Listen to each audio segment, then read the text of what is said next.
Hey guys, welcome back to my channel. Myself Prachi and होने वाली सी है मैं प्राची। गाइस, आप लोगों का बहुत बहुत स्वागत है। आज हम लोग पढ़ने वाले केस 7 जिसका नाम है एम्प्लॉय कॉस्ट। गाइस, ये वाला केस बहुत बहुत बहुत ज्यादा इंपॉर्टेंट वाला केस है। तो गाइस, आप वीडियो को पूरी एंड तक देखिए सो दैट आपको पूरा फुल बेनिफिट मिल जाए। ठीक है गाइस, तो चलो वीडियो को स्टार्ट करते हैं। Let's get started. गाइस, आप बोलोगे मैम आप ना लेके तो आते हो वीडियोस, बट ना मैम ऐसे ऐसे चीज के ऊपर लाते हो, वो बहुत ज्यादा कॉमन है। बट गाइस, ये बात नहीं है, ऐसा कुछ नहीं है। एम्प्लॉय कॉस्ट के बारे में जो आप अभी तक जानते थे, हो सकता है कि वो उसमें आपकी नॉलेज में थोड़ा सा वैल्यूडेशन हो जाए आज। अगर गाइस आप लोगों को ऐसा लगता है कि आपकी नॉलेज में वैल्यूडेशन होता है, तो please let me know through comment box. ठीक है गाइस, तो देखो, एम्प्लॉय कॉस्ट वो कॉस्ट होती है जो कि एम्प्लॉय जब हमको सर्विस रेंडर करता है उसके ऊपर लगाते हैं। वो कैश में भी हो सकती है, काइंड में भी हो सकती है। और इसके साथ बहुत बहुत जरूरी बात कि जो कॉस्ट हमको, मतलब कौन कौन से एम्प्लॉय हो सकते हैं ma'am? Part time, full time, executive, non executive. ठीक है गाइस, और कॉन्ट्रैक्ट बेसिस पे जो अपन रखते हैं जिस एम्प्लॉय को, वो। बट गाइस, बहुत ज्यादा ध्यान से रखना कि कॉन्ट्रैक्ट वाले एम्प्लॉयज बोला है मैंने। मैं आपको आगे डेफिनेशन में बताऊंगी कि क्या मतलब था मेरा कॉन्ट्रैक्ट एम्प्लॉय से।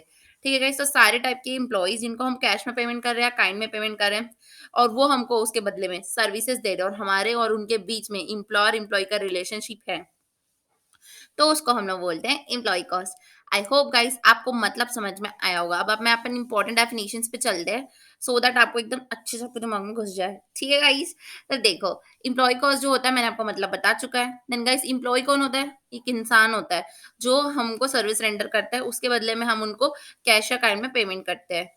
कॉन्ट्रैक्ट एम्प्लॉय और कॉन्ट्रैक्टर एम्प्लॉय, इसके बीच का बहुत बारीक डिफरेंस है जो मैं आपको आज बताऊंगी। जो कॉन्ट्रैक्ट एम्प्लॉय होते हैं ना गाइस, फॉर एग्जांपल आपको एक ब्रांच ऑफिस खोलना है यूरोप में। ठीक है, तो आप क्या किए, एक मिस्टर ए को हायर किए और उनको बोले कि आपको यूरोप जाना है, ब्रांच ऑफिस खोल के आना है, और 2 साल का ही काम रहेगा, उसका फिक्स सैलरी 30 लाख रुपीज हम आपको देंगे। तो और उसके बाद 2 साल के बाद आप और हम एक दूसरे को नहीं जानते, मतलब हम सिर्फ 2 साल की कॉन्ट्रैक्चुअल में आ रहे हैं। उसको बोलते हैं कॉन्ट्रैक्ट एम्प्लॉय। गाइस, आप खुद से ए को ढूंढ के लाए, उनको रखे, उनको सैलरी दिए, उनका मतलब देखे कि अच्छे से काम कर रहे हैं या नहीं कर रहे, सुपरविजन के, एंड डांट लगा सकते हैं आप उनको, उनको सैलरी पे करने की जिम्मेदारी आपकी, तो वो हुई कॉन्ट्रैक्ट एम्प्लॉय। बट इस कॉन्ट्रैक्टर एम्प्लॉयज कौन होते हैं? जो कॉन्ट्रैक्टर के एम्प्लॉय होते हैं। फॉर एग्जाम्पल, आपको रोड बनवाना है, आप गवर्नमेंट हो, आपको रोड बनवाना है, तो आप कॉन्ट्रैक्टर के 7 मंथ में ही रोड बन जानी चाहिए। एक कॉन्ट्रैक्टर को बुला, वो चाहे 100 लेबर लाए, चाहे 200 लाए, हमको उससे कोई मतलब नहीं है, हमको हमारी रोड से मतलब है। हमको अगर कुछ भी गलती हुई, कॉन्ट्रैक्टर की कॉलर पकड़ेंगे अपन डायरेक्ट जाके। हमको लेबर लोग से कोई बातचीत नहीं करना है, क्या सैलरी दे रहे, क्या उनको क्या बोनस सैलरी दे रहे, नहीं दे रहे, वेजेस दे रहे, हमको कोई लेना देना नहीं है। काम कैसे चल रहा है, सिर्फ और सिर्फ कॉन्ट्रैक्टर से बात करते हैं हम। तो गाइज, इस केस में कॉन्ट्रैक्टर और हमारे बीच में कोई इम्प्लॉयर इम्प्लॉय रिलेशन नहीं होता।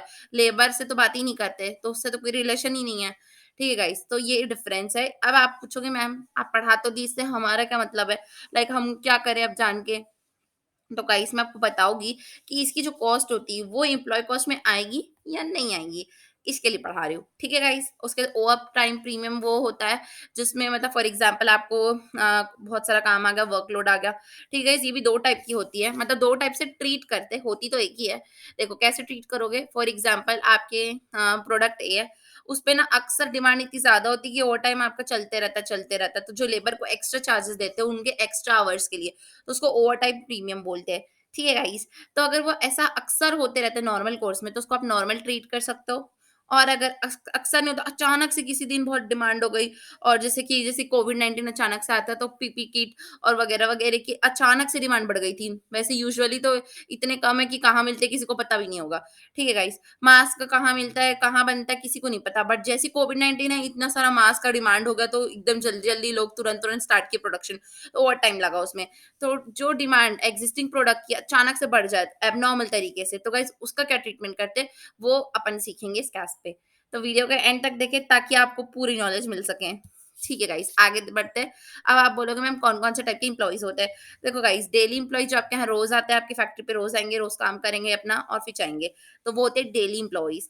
देन गाइस, कॉन्ट्रैक्ट बेसिस पे रखते हैं, जो मैंने आपको एग्जांपल दिया था यूरोप वाला, वो स्किल और अनस्किल एम्प्लॉय होते हैं, मतलब जो अनपढ़ होते हैं, जो मतलब बस उनको कुछ काम रहता है नॉर्मल, ईज़ी सा काम रहता है जो जिसके लिए हमको स्किल सेट की ज़रूरत नहीं तो वो अनस्किल्ड होते हैं और जिसके लिए स्पेशल स्किल की ज़रूरत है तो स्किल्ड होते हैं। टेम्परेरी एम्प्लॉयी मतलब कुछ टाइम के लिए उनको रखे देन फिर उनको भगा देंगे। Then guys executive and non executive हो गए यहाँ पर। वो एम्प्लॉय होते हैं जो एग्जीक्यूटिव मतलब वो एम्प्लॉय होते हैं जो काम करते हैं जैसे कि अपने डायरेक्टर्स होते हैं एग्जीक्यूटिव लेवल के, हाई लेवल के डायरेक्टर्स होते हैं, उन लोग मैनेजमेंट का काम वगैरह देखते हैं। But guys non executive director होते हैं ना, आप जान के शॉक्ड हो जाओगे कि वो काम ही नहीं करते कुछ। लाइक गाइस उनको रखने का सिर्फ और सिर्फ 2 मकसद होता है। पहला तो एक उनकी गुडविल होती है, जिनके लिए वो काम करते हैं, और नॉन एग्जीक्यूटिव जो होते हैं ना, वो लाइक ब्रांड एम्बेसडर टाइप के होते हैं, राइट? या फिर स्टैट्यूटरी रिक्वायरमेंट होती है उनको रखने की, जैसे कि आरबीआई की रिक्वायरमेंट है कि जो भी बैंकिंग्स रहते हैं ना, उनमें एक तो डायरेक्टर आरबीआई का रहेगा, सो दैट वो लोग देखें कि सही से काम चल रहा है कि नहीं। तो नॉन एग्जीक्यूटिव का ऐसे सुपरविजन का काम रहता है, ऐसे ज्यादा कुछ काम रहता नहीं उनका। देन गाइस मंथली पेड वाले जो वर्कर्स रहते हैं, तो ये सब पढ़ाने का मकसद ये कि इनमें से किन किन की कॉस्ट इंप्लॉय में आएगी, किन की नहीं आएगी, यही मैं आपको बताऊंगी। ठीक है गाइस, आगे बढ़ते हैं। इस क्लासिफिकेशन देख लेते हैं कि क्लासिफिकेशन ऑफ एम्प्लॉय, एम्प्लॉय को कैसे क्लासिफाई करना है, किस बेसिस पे क्लासिफाई करेंगे। ठीक है गाइस, तो देखो सबसे पहले कॉस्ट सेंटर और टेन्योर। अगर वो करंट पीरियड के तो उसके हिसाब से क्लासिफाई कर दो, फ्यूचर पीरियड के मतलब अभी काम के नहीं है, बाद में लग सकते तो उसके हिसाब से। कॉस्ट सेंटर मतलब डायरेक्टली और इनडायरेक्टली जो हमारे एकदम प्रोडक्शन से रिलेटेड इंप्लॉइज है, उनको अपन लेंगे डायरेक्ट पे, और जो डायरेक्ट प्रोडक्शन से नहीं है बट फिर भी काम के तो है ना, जैसे रिसेप्शनिस्ट हो गई और बाकी लोग, बहुत सारी कॉस्ट होती है अपनी। बहुत सारे ऐसे लेबर्स होते हैं जो एडमिन में बैठे हैं, जो वहाँ पर सेलिंग डिस्ट्रीब्यूशन में जा रहे हैं, वो सारे भी तो एम्प्लॉई है ना, वो और कुछ तो नहीं बन जाते, तो वो लोग इनडायरेक्ट पे आते हैं। ठीक है, तो वैसे करके अपन कॉस्ट सेंटर डिवाइड करते हैं। Then guys principle of management बहुत ज्यादा ध्यान से सुनना, एकदम इंपॉर्टेंट है, पूरी केस की जान बसती है इसमें। ठीक है, तो देखो प्रिंसिपल ऑफ मेजरमेंट मतलब अपन कैसे मेजर करें कि ये वाली कॉस्ट है तो ये हमारे में इसमें आएगी, डायरेक्ट मानेंगे इसको या नहीं मानेंगे, या इनडायरेक्ट मानेंगे, या ओवरहेड मानेंगे, या अमोर्टाइज करेंगे, ये मैं आपको बताऊंगी। तो गाइस सबसे पहला हमारा फेवरेट डायरेक्टर जो नॉन एग्जीक्यूटिव, जो कोई काम के नहीं होता बट फिर भी अच्छी खासी मोटी सैलरी मिलती है जिनको, उनके बारे में बताऊँगी। तो गाइस उन लोग जो होते हैं ना, वो डायरेक्टली प्रोडक्शन से रिलेटेड नहीं होते। देन गाइस उन लोग जो रहते हैं वो लोग काम तो करते हैं बट कह सकते हैं कि वो कोई सर्विस रेंडर तो कर नहीं रहे अभी अपन को, है ना? तो उस केस पे अपन जो हमारा जो कैश मतलब जो कैश बताता है उसके हिसाब से मैं बता रही हूँ कि इसको हम लोग नहीं मानेंगे। मतलब डायरेक्ट एक्सपेंसेस, डायरेक्ट अपना जो एम्प्लॉयी कॉस्ट है उस पे अपन इसको इंक्लूड नहीं करेंगे। Okay guys? देन अपना है प्रायर पीरियड कॉस्ट। अगर आपका कोई प्रायर पीरियड एम्प्लॉय है, फॉर एग्जांपल आप कोई एम्प्लॉय को दिए 50,000 रुपीज उसकी सैलरी, देन वो सेटिस्फाइड नहीं था, वो आपके खिलाफ अपील कर दिया। अपील में बाद में 2-4 साल बाद पता चला कि उसकी सैलरी इंक्रीज हो जानी चाहिए 20,000 से, आपने उसको 20,000 रुपीज दे दिया, ठीक है। बट गाइस क्या वो 20,000 आपकी कॉस्ट शीट में बढ़ेगा? क्या सोचते हो गाइस? नहीं बढ़ सकता, क्योंकि पुराना पीरियड का है, पहले का कॉस्ट शीट बन गया, ऑडिट हो गया, सबमिट हो गया, सब कुछ तो हो गया, उसका रिपोर्टिंग हो गया, और अब आप बोल रहे हो कि पिछले 2 साल पहले का ना वो 20,000 जो अभी अपील में फाइनल हुआ ना, मेरे को अभी देना है करके। तो गाइस नॉट पॉसिबल, उसको आप कंसीडर नहीं करोगे इसमें। ओके गाइस, देन अपना रिक्रूटमेंट और ट्रेनिंग। रिक्रूटमेंट मतलब गाइस कोई एम्प्लॉय को रखते हैं तो वो हमेशा सीखा हुआ नहीं आता। जैसे अपन आर्टिकलशिप में जाते हैं, अपन को कहाँ कुछ आता है, वहां जाके सीखते हैं, ट्रेनिंग लेते हैं, तो गाइस उसका खर्चा जो भी आता है, तो उसको क्या करोगे आप? डायरेक्टली लोगे, इनडायरेक्टली लोगे, कैसे करोगे? तो गाइस इसको हम ना ओवरहेड का ट्रीटमेंट देते हैं, ठीक है? ओवरहेड की तरह ट्रीट करके सारी जगह उसको एब्जॉर्ब कर लेते हैं, ठीक है? Then guys idle time and over time. Idle time और ओवर टाइम 2 टाइप के हो सकते हैं गाइस, मैंने आपको बता चुका है, ये एबनॉर्मल और नॉर्मल। अगर नॉर्मल रहेगा तो आप इसको कंसीडर करोगे, एबनॉर्मल को नहीं करोगे, ठीक है? गाइस सेपरेशन कॉस्ट जो होती है ना, जब हमारा कोई प्रोडक्ट बन रहा है, एक साथ बन रहा है, देन वो अलग-अलग हो जा रहा है, ठीक है? तो उस समय जो कॉस्ट लगती है उसको सेपरेशन कॉस्ट बोलते हैं, उसमें एम्प्लॉयी कॉस्ट भी इंक्लूडेड रहती है। तो उसका क्या ट्रीटमेंट करें मैम? तो उसका आप देखोगे कि अगर आप सेपरेशन कॉस्ट को जो भी आपका बेस्ट पॉसिबल मैनर है, उसी से आप उसको सेपरेट कर दो, तो बेस्ट रहेगा। एएस ने बोला अगर आपके पास कोई बेटर मेथड है, तो आप उससे कर दो, और अगर नहीं है, तो फिर आप या तो यूनिट सोल्ड के हिसाब से बाँट दो, या फिर बाकी कॉस्ट को जैसे भी आप अपॉर्शन करोगे, इसको भी वैसे ही कर देना। ठीक है गाइस, देन अपन डिस्क्लोजर और प्रेजेंटेशन देख लेते हैं। तो क्या-क्या इसमें डिस्क्लोज करना पड़ेगा? वैसे तो गाइस बहुत सारे डिस्क्लोजर है बट बहुत सारे कॉमन पॉइंट्स है। तो गाइस सारी जब केस खत्म हो जाएँगे ना, तो मैं एक वीडियो बनाऊँगी कॉमन पॉइंट्स के, जिसमें ना सारे डिस्क्लोजर कॉमन वाले, ऑब्जेक्टिव वगैरह, और जो अपना एकदम कॉमन पॉइंट्स जो सारे केस में हैं, वो मैं आपको बता दूँगी लिख के, आप उसको लर्न कर लेना, आपको फुल मार्क्स मिलेंगे एग्जाम में। ठीक है गाइस? तो देखते हैं अपन डिस्क्लोजर जो इस केस में अलग है बाकी केस से। ठीक है? तो जैसे इसमें सेपरेशन कॉस्ट, गाइस जो आपकी सेपरेशन कॉस्ट रहेगी, आपको उसका डिस्क्लोजर देना पड़ेगा कि इतनी कॉस्ट थी, इतने इसमें से ये इस मेथड से मैंने ऐसे सेपरेट किया है। तो उसका डिस्क्लोजर दोगे। देन गाइस कैपिटल वर्क, जैसे कि कैपिटल वर्क होता है, कोई बड़ा कैपिटल मशीनरी आई या फिर कुछ भी कैपिटल वर्क हो रहा है आपके के बिजनेस में, तो उसके में कौन कौन से एम्प्लॉय इन्वॉल्व है, क्या काम कर रहे हैं, उनका कैसे सैलरी को अमोटाइज कर रहे हो, वो सब चीज आपको बताना पड़ेगा। देन अगर गाइस आपके अकाउंटिंग पॉलिसी में कोई भी चेंज होता है, पहले आप दूसरे मेथड से अकाउंटिंग कर रहे थे, अब दूसरे से करो, उसके बीच का जो भी डिफरेंस है वो कॉस्टिंग में तो नहीं आता, बट डिस्क्लोजर देना पड़ेगा आपको। ठीक है गाइस, इसी के साथ हमारी एक बहुत ज्यादा इंपॉर्टेंट, हाँ गाइस, एक एक बात और बताना था मुझे कि क्वालिटी कंट्रोल कॉस्ट जो होती है ना अपनी, इसका आपको केस स्टडी आ सकता है, इसलिए मैं आपके लिए ढूंढ के निकाली हूँ, ध्यान से सुनना। क्वालिटी कंट्रोल कॉस्ट को किस पे लोगे?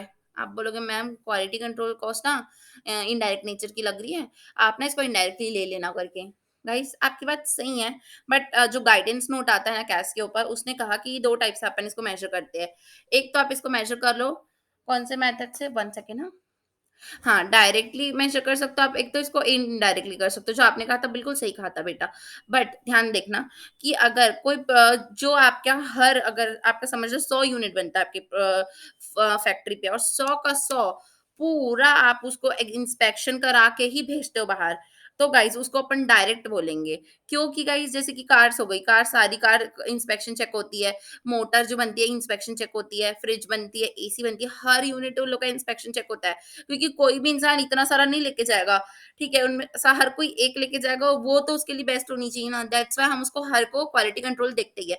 तो अगर वो डायरेक्ट नेचर की, तो आप डायरेक्टली इसको एम्प्लॉयी कॉस्ट पे कंसीडर करना गाइस, ओके गाइस? उसके खर्चे को, जो उसके लेबर के खर्चे हैं उसको, ठीक है? बट गाइस अगर आप 100 यूनिट बनाते हो, उसमें से 2 ठो का सैंपल निकाल के चेक करते हो और वो अच्छा रहा, तो आप मान लेते हो कि हाँ, सब अच्छा है करके, ठीक है गाइस? तो वो अगर इंडिविजुअल प्रोडक्ट को अपन नहीं देखते हैं, तो वो इनडायरेक्ट हो जाती है और उसको ओवरहेड की तरह लेते हैं। ठीक है गाइस, इसी के साथ गाइस हमारी ये क्लास यहीं पे खत्म होता है, बट गाइस आपको मैं बता दूं कि इसके प्रैक्टिकल क्वेश्चन बहुत ज्यादा इजी तरीके से मैंने बना के रखे हैं। या तो नेक्स्ट, या तो उसके बाद वाला नेक्स्ट में मैं पक्का अपलोड करती हूँ आपके लिए प्रैक्टिकल क्वेश्चंस। मेरे को पता है मटेरियल के, एम्प्लॉय के, यूटिलिटीज के, सारे जितने भी कैश के अभी तक कंप्लीट किया मैंने, उसके प्रैक्टिकल आपसे यूं बन जाएंगे, एकदम यूं। मैं एकदम इजी मेथड्स आपके लिए लेके आई हूँ। ठीक है गाइस, तो बेल आइकन दबा देना सो दैट आप वो प्रैक्टिकल वीडियो मिस ना करें। अगर वीडियो अच्छी लगी हो तो लाइक कीजिए, बहुत अच्छी लगी हो तो सब्सक्राइब कीजिए, और गाइस बने रहिए, क्योंकि क्या सिर्फ और सिर्फ सीएमए हब बनता है, सीएमए में हब में ही रिवीजन होता है। बाय गाइस, ध्यान रखना अपना।